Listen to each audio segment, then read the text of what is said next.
Përleshje intensive mes forcave demokratike siriane dhe militantëve të mbështetur nga Turqia në verilindje të Sirisë. Washingtoni përfshir nga ethet ndërsa Kongresi çon përpara hetimin për shkarkimin e presidentit Donald Trump.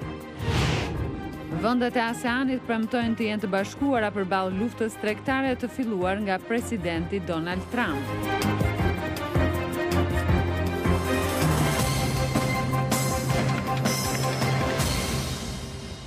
Mirëmbrëma dhe mirë se vini në programin e Zërit Amerikës Ditari. Jam Rudina Dervishi. Në këtë emision do të ndiqni një kronik nga Prishtina mbi zvarritjen e rezultatit të zgjedhjeve të 6 tetorit në Kosovë.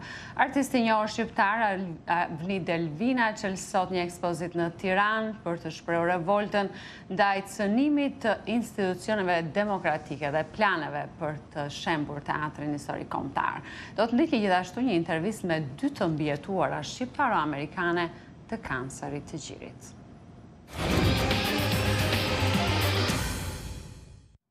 Përleshjet intensive po zhvillohen mes forcave demokratike siriane dhe militantëve të mbështetur nga Turqia në qytetin verilindor të Tal Tamrit në Siri me gjithë një përpjekje amerikane për ampushim. Njoftimet për luftime vinë ndërsa zyrtarët amerikanë thanë se po vazhdojnë të bëjnë thirrje forcave demokratike siriane dhe Turqisë të ndalojë përleshje dhe të vazhdojnë armpushimin për cilin u ra dakord muajin e kaluar. Zyrtarët amerikanë pretendojnë se marrëveshja e armpushimit po mbahet kryesisht me gjithë shkeljet e përsëritura. Të premten, sekretari amerikan i shtetit Mike Pompeo tha se i kishte riafirmuar homologu do t'i turk Mevlut Cavusoglu qëndrimin amerikan, duke theksuar nevojën që dyja palët t'i përmbahen marrëveshjes së presidentit turk Recep Tayyip Erdogan dhe nën presidentit amerikan Mike Pence të 17 tetorit. Këtu në Shtetet e Bashkuara, Kongresi bëri histori të henjten me një votim që zyrtarizoi hetimet për ngritjen e akuzave për shkarkimin e presidentit Donald Trump. Zoti Trump është presidenti i 4th amerikan që bëhet objekt i një hetimi për shkarkim lidhur me dyshimet se u përpoq të bëj presion udhëheqësve të Ukrainës të hetojnë kundërshtarin e tij politik Joe Biden. Materiali i përgatitur nga korrespondenti i Zërit Amerikës Jim Malone sjell më shumë detaje se çfarë do të thotë ky votim në dhomën e përfaqësuesve dhe se çfarë pritet të ndodhë pas kësaj. Those in favor, please say aye. Those opposed, say no. Washingtoni është përfshirë nga ethet ndërsa Kongresi po bën përpara me hetimin për shkarkimin e presidentit që udhëhiqet nga kryetarja e dhomës përfaqësuesve Nancy Pelosi. This is something that is very solemn. Zonja Pelosi dhe shumë demokratë të tjerë besojnë se presidenti Trump abuzoi me pushtetin duke i bërë presion Ukrainës të hetojë një nga kundërshtarët e tij politik, ish në presidentin Joe Biden. Ne zotohemi të mbrojmë kushtetutën dhe këtë gjë nuk mund ta injorojmë. Nuk mund ta injorojmë kur sjellja e presidentit tregon se hetimi për ngritjen e akuzave zyrtare për shkarkimin e tij është i nevojshëm. Republikanët e dhomës përfaqësuesve janë të bashkuar kundër hetimit. Udhëheqësi republikan Kevin McCarthy thotë se demokratët po përpiqen të zhbëjnë fitoren e zotit Trump në zgjedhjet e vitit 2016. Demokratët po përpiqen të akuzojnë presidentin pasi kanë frikë se nuk mund ta mposhtin atë me votë. Këto nuk janë fjalët e mia, këto janë fjalët e kolegëve të mi demokratë që kanë nisur procedurat për shkarkim në 3 periudha të ndryshme. Në një postim në Twitter, presidenti e kritikoi miratimin e rezolutës që zyrtarizoi hetimin duke cilësuar atë si gjueti shtrigash. Jo për herë të parë, ai u zotua të mbijetojë çdo përpjekje për ta larguar nga detyra.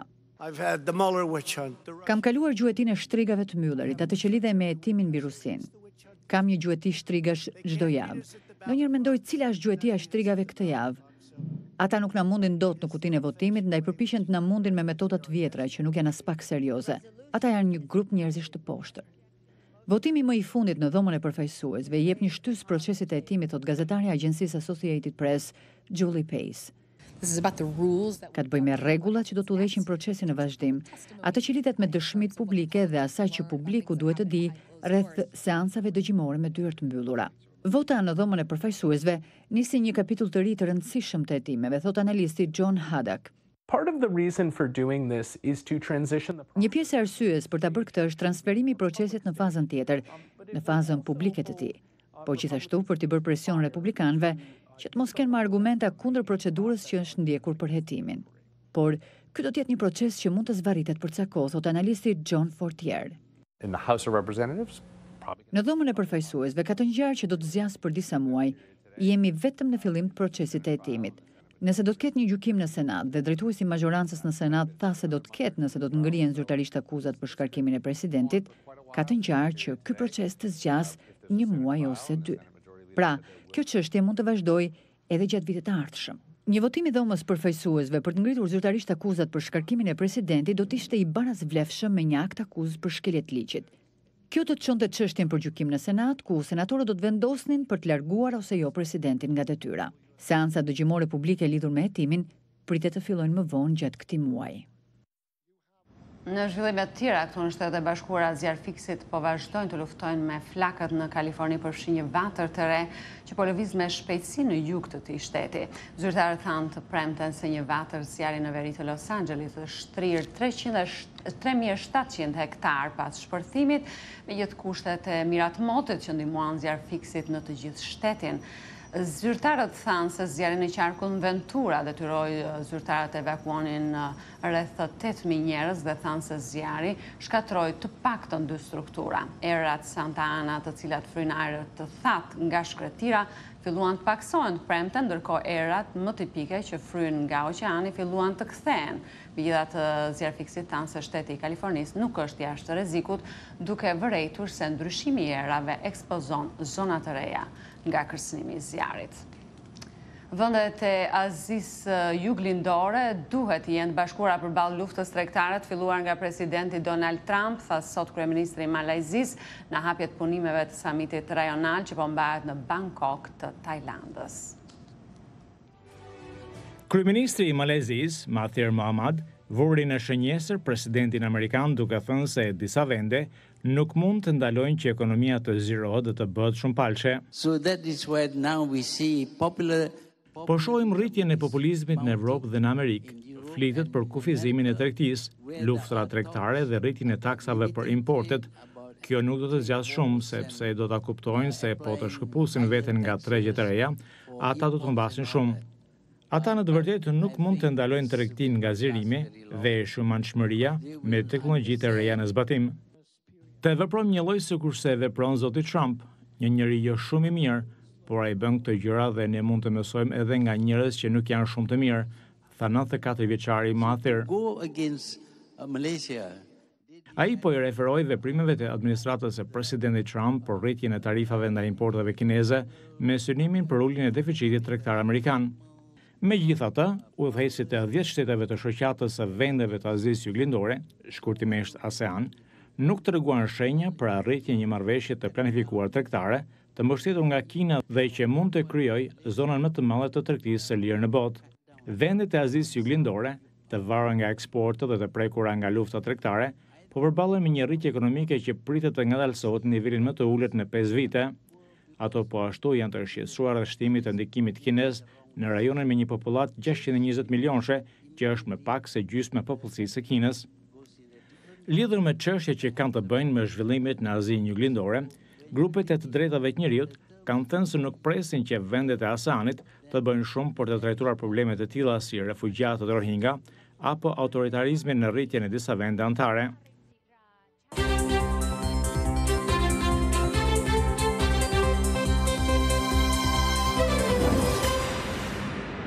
Në Kosovë ende nuk janë shpallur rezultatet përfundimtare të zgjedhjeve parlamentare të 6 tetorit dhe kjo po merr më shumë kohë nga sa pritej. Numërimi i votave të diasporës të ardhura pas mbajtjes së zgjedhjeve dhe ankesat e ndryshme kanë bërë që të zvaritet procesi i certifikimit të rezultateve dhe rrjedhimisht edhe procesi ngritjes së institucioneve të reja. Nga Prishtina njofton korrespondenti ynë Leonat Sheu. Shpallja e rezultatit të zgjedhjeve parlamentare të 6 tetorit në Kosovë duket se do të marrë më shumë kohë se sa pritej. Megjithse procesi i numërimit të votave të ardhura nga diaspora tashmë ka përfunduar, lëvizja vetëvendose ka kritikuar Komisionin Qendror të Zgjedhjeve për mos numërimin e plotë të votave, duke kërkuar që të numërohen edhe rreth 1700 vota të diasporës që kanë britur në Kosovë pas datës së mbajtjes së zgjedhjeve më 6 tetor.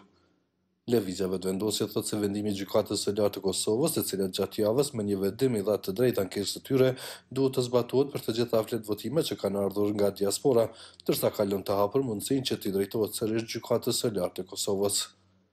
Numërimi i votave të diasporës të ardhura pas mbajtjes së zgjedhjeve, rinumërimi i disa vendvotimeve dhe votat nga Serbia të ardhura përmes postës kanë nxitur reagimin e disa partive politike, të cilët kanë shprehur shqetësimin për krijimin e një precedenti dhe ndryshimin e ligjit për zgjedhje. Me gjitha ankesat e shumta të partive politike, zgjedhjet e parakohshme parlamentare të 6 tetorit sipas vëzhguesve vendase ndërkombëtar ishin udhëhequr mirë dhe në mënyrë transparente në pjesën më të madhe të vendit. Por që nga mbajtja e tyre ky proces ka filluar të zvarritet për shkak të ankesave të shumta për paregullsi në numërimin e votave. Zyrtarët e Komisionit Qendror të Zgjedhjeve thonë se ende nuk e dinë saktë se kur do të mund të certifikohen rezultatet e zgjedhjeve për shkak të ankesave të ndryshme të partive politike. Zgjedhjet e 6 tetorit paraqiten në ndryshim të madh në skenën politike dhe sipas rezultateve paraprake lëvizja vetëvendosje kryeson e pasuar nga Lidhja Demokratike. Përfaqësuesit e të dyja subjekteve politike po zhvillojnë takime në kuadër të grupeve punuese për të shqyrtuar mundësinë e parafrimit të programeve të tyre që do t'i hapte mundësinë një marrëveshje për bashkëqeverisje. Megjithëse të dy subjektet ishin dakorduar për bashkëqeverisje, Lidhja Demokratike e Kosovës ka thënë se nuk do të diskutojë në nivel të lartë politik me vetëvendosjen pa u certifikuar rezultatet e zgjedhjeve. Përfaqësues të shoqërisë civile në Kosovë kanë ngritur shqetësimin për zgjatjen e certifikimit të rezultateve përfundimtare, pasi që sipas tyre po dëmtohet një proces i mirëvotimësh dhe po rrezikon të ndikojë dëmshëm edhe në procesin e ngritjes së institucioneve të reja të Kosovës. Për Zërin e Amerikës, Leonard Shehu, Prishtinë. Me ditarin tani në Tiranë, artisti i njohur shqiptar Avni Delvina qeli sot ekspozitën e tij Notre Dame de Tiranë. Kjo është sipas tij një mënyrë e veçantë për shprehur revoltën e artistit ndaj cënimit të institucioneve demokratike dhe planeve për shëmbur teatrin historik kombëtar të Shqipërisë. Korrespondenti Liriana Golli ka përgatitur kronikën nga Tirana. Artisti i njohur shqiptar Avni Delvina paraqiti në Tiranë me një ekspozitë, një seri veprash ku gërshetohen imazhe nga diktaturat komuniste dhe kryengritjet e qytetarëve kundër regjimeve të dhunshme. Ai qëllimisht I ekspozoi ato në hollin e teatrit kombëtar, I cili sipas tij është epiqendra e dramave të kryeqytetit dhe e rezistencës qytetare ndaj korrupsionit, ndaj e ka titulluar Notre Dame de Tiranë, drama jon e Tiranës. Situata në Shqipëri është jashtëzakonisht dramatike, jashtëzakonisht e vështirë, ka një diçka negative që ka ngelur pezull në ajër. Njerëzit janë më shumë se sa të orientuar janë, ka një lloj, thot italiani, reza incondicionata, dorëzim pa kushte, ka një lloj pasiviteti. Kështu që te kjo protest, unë personalisht gjeta një frym qytetarie, gjeta një shkëndi shprese, tek të cila unë u kapa. Ekspozita me grafika është vetëm një pjesë e një galerie të gjerë me mbi 80 vepra që I kushtohen mbrojtjes së teatrit kombëtar, nderimit për artistët që për mbi 80 vjet aktruan aty dhe kundërshtimin e projekteve për ta rrëzuar ndërtesën historike. Por në këto momente, nëse ne mungojmë dhe I mungojmë vendit, atëherë është e kotë që mbajmë flamurin shqiptar nëpër shtëpi, që bëjmë atë shenjën e famshme të shqiponjës tonë dhe që flasim në vazhdimsi për Shqipërinë, dhe që kënaqësinë më të madhe nuk I kemi as kur flasim në çdo lloj gjuhë tuaj, as kur flas italisht, por kënaqësinë më të madhe e kemi kur takohemi me njëri tjetrin dhe flasim gjuhën tonë të mrekullueshme. Atëherë nëse ne nuk veprojmë në këto momente, atëherë është e kotë. Artisti Avni Delvina thotë se nuk mund të mungonte në Tiranë me veprat e veta në këto kohë protestash qytetare ndaj abuzimeve të administratës në çdo nivel dhe dhunimit të demokracisë në çdo institucion. Nëse njeriu mungon në këto protesta për demokraci, atëherë mohon veten e vet, theksoi ai. Pa të fatin të kem këtë mjet, siç është ky mjet arti, aq më tepër ky mjet kaq komunikativ, mund të themi me tendenca edhe shtypi edhe gazetareske, kështu që si mund të mungoja unë që hika në dy korriku, futa në ambasadë, që fola te Zëri I Amerikës përsëri me zotin Eles Bibera I dhash intervistën time të parë, atëherë nëse unë do të mungoja, do të mohoja jetën time, do të mohoja historinë time, veprimet e mia signifikative dhe të rëndësishme të jetës time. Në veprat e kësaj ekspozite, autori ka përfshirë shumë dhunë dhe armë, shkatrime, betonime dhe inerte, të cilat ai thot se dëshiron t'ia parandalojë Tiranës. Jam njeri entuziast dhe tek një njeri entuziast dhuna nuk hyn asnjëherë. Asnjëherë nuk më ka pëlqyer dhuna, Po sigurisht me këtë agresivitet, duke nisur që nga ndërtimet në Tiranë, domethënë unë erdha të shti dhe pas pak një 15 gropa të hapura. Domethënë ato gropat mua shpesh herë në disa grafika i kanë paraqitur dhe si varre. Domethënë është e pamundur domethënë të keq trajtohet ky qytet, ku ne kemi historinë tonë, dashurinë tonë, këtu kemi lindur diçka. Gjithçka, diku kemi kaluar, diku kemi parë, domethënë ka nevojë njeriu për pika referimi. Autori Avni Delvina e vlerëson shumë faktin që ekspozita u çel pikërisht në hollin e teatrit kombëtar dhe konsideron veten si një qytetar protestues në krah të shumë të tjerëve në mbrojtje të ndërtesës historike. U shpresoj që po, ne nuk do dorëzohemi dhe zëri popullit, zëri Zotit. Vox populi, vox Dei. Sigurisht ne do të fitojmë. Avni Delvina ka mbetur njëti njeri modest në sjellje dhe shprehje siç ishte në vitet 90 një rebel kundër diktaturës. I vetëdijshëm për fuqitë dhe cilësitë e veçanta të veprave të tij që lartësojnë vetëm demokracinë dhe vlerat njerëzore, ai thotë që është gati të rebelohet sa herë që ato cënohen. Për Zërin e Amerikës, Iliriana Golli, Tiranë.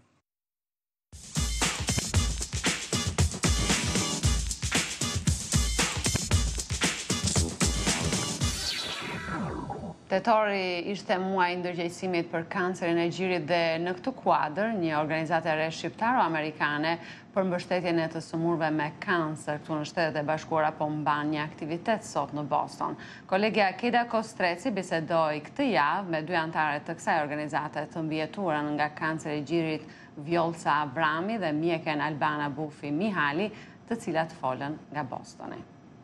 Vjolca, atëherë fillojmë me juve. Rasti juaj jep arsye për optimizëm.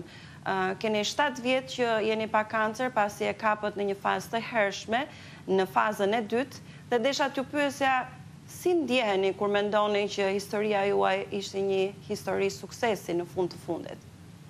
Ndjem e gëzuar dhe e lumtur për vetë faktin që unë e mposhta këtë sëmundje që për shumë veta është një tabu. Kur dëgjon fjalën kancer,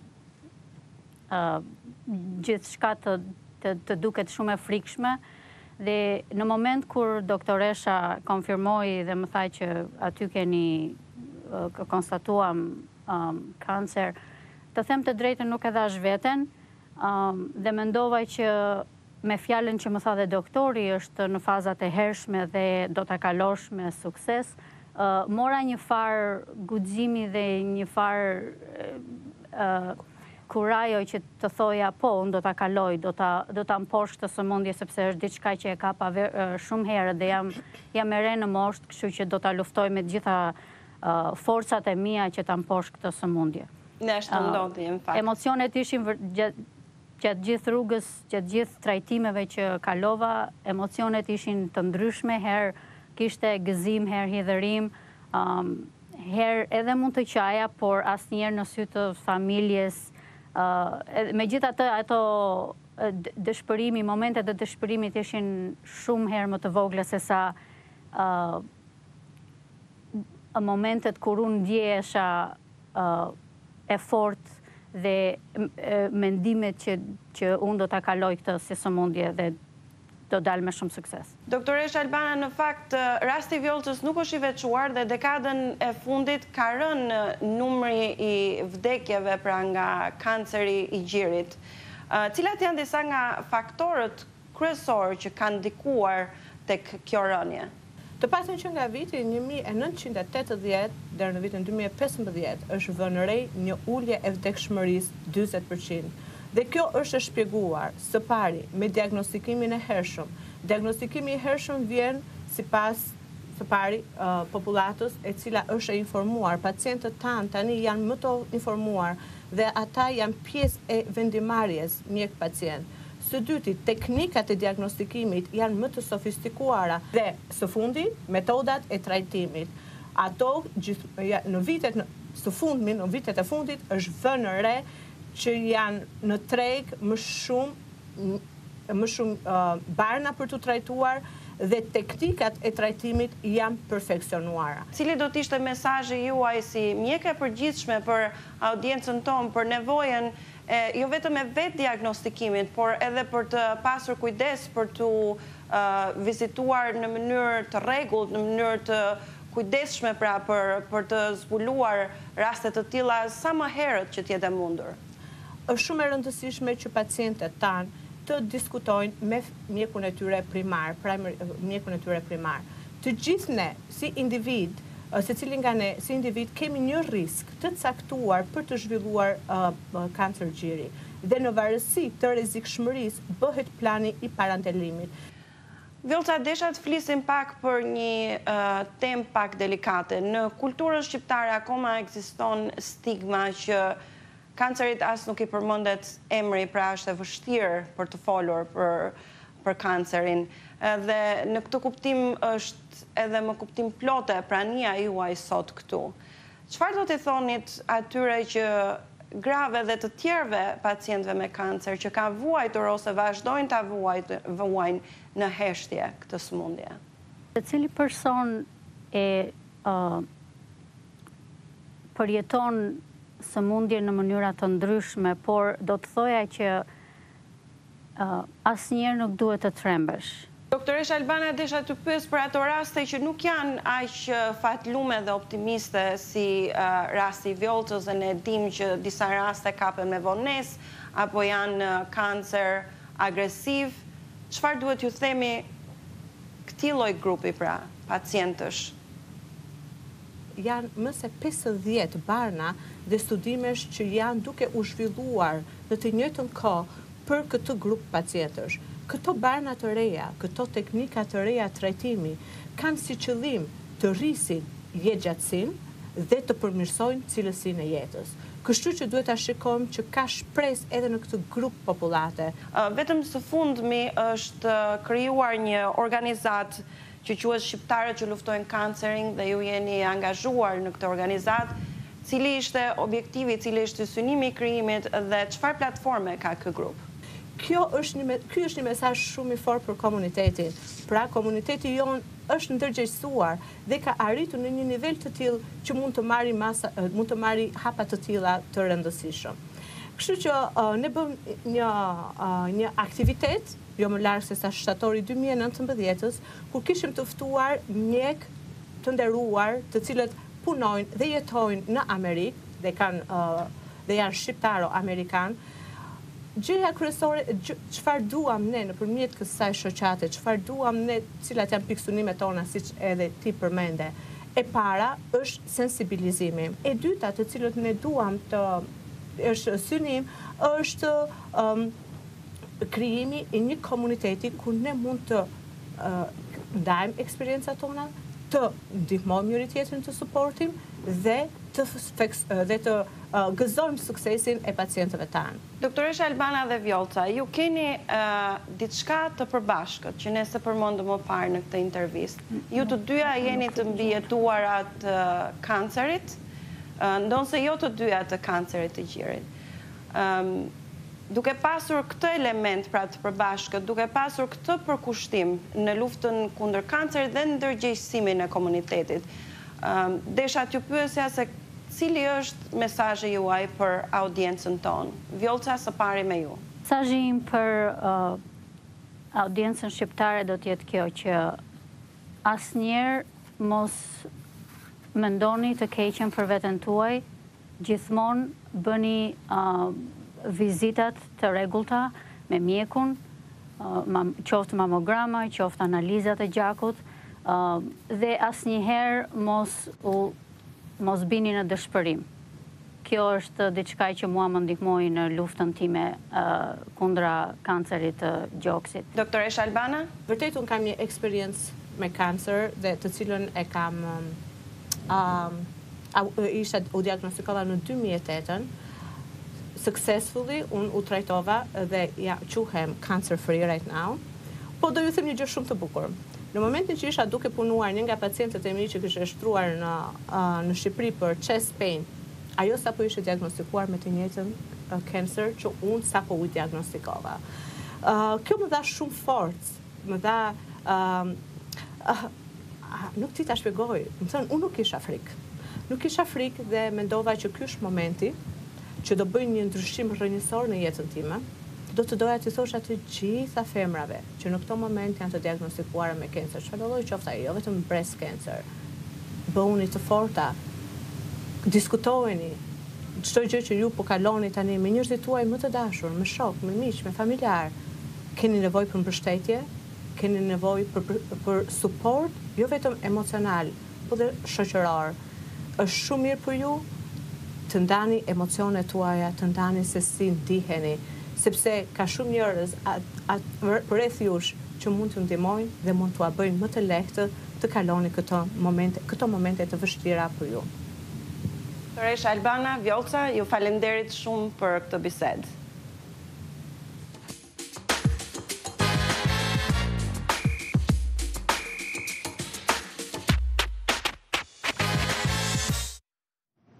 Kur astronautët rrotullohen në orbitën e hënës ose të jetojnë në sipërfaqen e saj në dekadat e ardhshme, duket se do të jenë në kapina të fryera me ajër, të cilat janë duke u prodhuar tashmë. 10 zyrtarë të NASA-s dhe astronautë veteranë janë duke vlerësuar 5 makete të këtyre stregzave të prodhuara nga kompani të ndryshme. Agjencia Amerikane e Hapësirës NASA po shqyrton disa ide dizenjimi për ta shtuquar Gateway, stacionin e arshëm kërkimor që do të vendoset në orbitën rreth hënës. Gateway do të shërbejë edhe si shtëpi e përkohshme për astronautët që do të presin për të udhëtuar drejt sipërfaqes së hënës ose ndoshta edhe Marsit. Maketi u ngjan ballonave, por është shumë i komplikuar. Gateway do të jetë terreni përgatitor ku do të mbledhim të gjitha mjetet hënore që do të shkojnë në sipërfaqe dhe ndoshta në të ardhmen të ndalet aty edhe mjeti i tranzitit drejt Marsit. Është një lloj platforme orbitale më e afërt. Brenda banesave gjenden pajisjet që mundësojnë punën kërkimore, si dhe mjediset që u duhen njerëzve për të jetuar dhe punuar. Ekspertët po studiojnë maketet për të parë se cili variant funksionon më mirë. Qëllimi është të përcaktojmë çfarë na pëlqen dhe çfarë jo nga këto banesa. Në vazhdim mund të analizojmë të dhënat dhe të paraqesim rekomandime apo kërkesa për gjërat që dëshirojmë të shohim në fluturimin hapësinor. Përpjekja për të projektuar dhe ndërtuar banesa hapësinore vjen prej dëshirës së administratës Trump që NASA të rikthejë astronautët në hënë brenda vitit 2024. Agenda e përshpejtuar krijoi programin Artemis, ku parashikohet ndërtimi nga kompani private të portalit hënor, si dhe për mjete që do të ulen në sipërfaqe apo dhe makina robotike. Ky stacion që do të rrotullohet rreth hënës do të strehojë njerëzit dhe punën kërkimore. Një takim organizuar në Las Vegas të shtetit Nevada në zyrat qendrore të kompanisë Bigelow Aerospace, një kompani për banimin e hapësirës e themeluar nga miliarderi i hotelerisë Robert Bigelow. Ai shpreson që klientët të priten në një mënyrë krejt të re. Gateway na ofron mundësinë të testojmë të gjitha këto struktura në një mjedis të hapësirës së thellë, si një parathënie e udhëtimit drejt Marsit. Banesa B330 e kësaj kompanie do të lëshohet nga toka e palosur brenda një kapsule. Ajo është e përbërë nga një material i ngjashëm me pëlhurën dhe është projektuar për të mbrojtur banorët nga radiacioni i hapësirës së thellë dhe nga inertet që lëvizin me shpejtësi në hapësirë. Sapo të ankorohet pranë moduleve të tjera në Gateway e gjendur në orbitën e hënës, banesa do të shpaloset në një godinë 2-katëshe me shtrirje 16 metra që mund të strehojë deri në 6 astronautë. Programi për banimin e hapësirës dhe programi i kolonizimit pritet të kushtojë mbi $1 miliard deri në vitin 2028. Ishin këto materialet e përgatitura për ditarin e sotëm. Ditari mund të ndiqet drejt për drejt në faqen tonë të internetit zëriamerikës.com si dhe në Facebook. Natën e mirë dhe mirupafshim.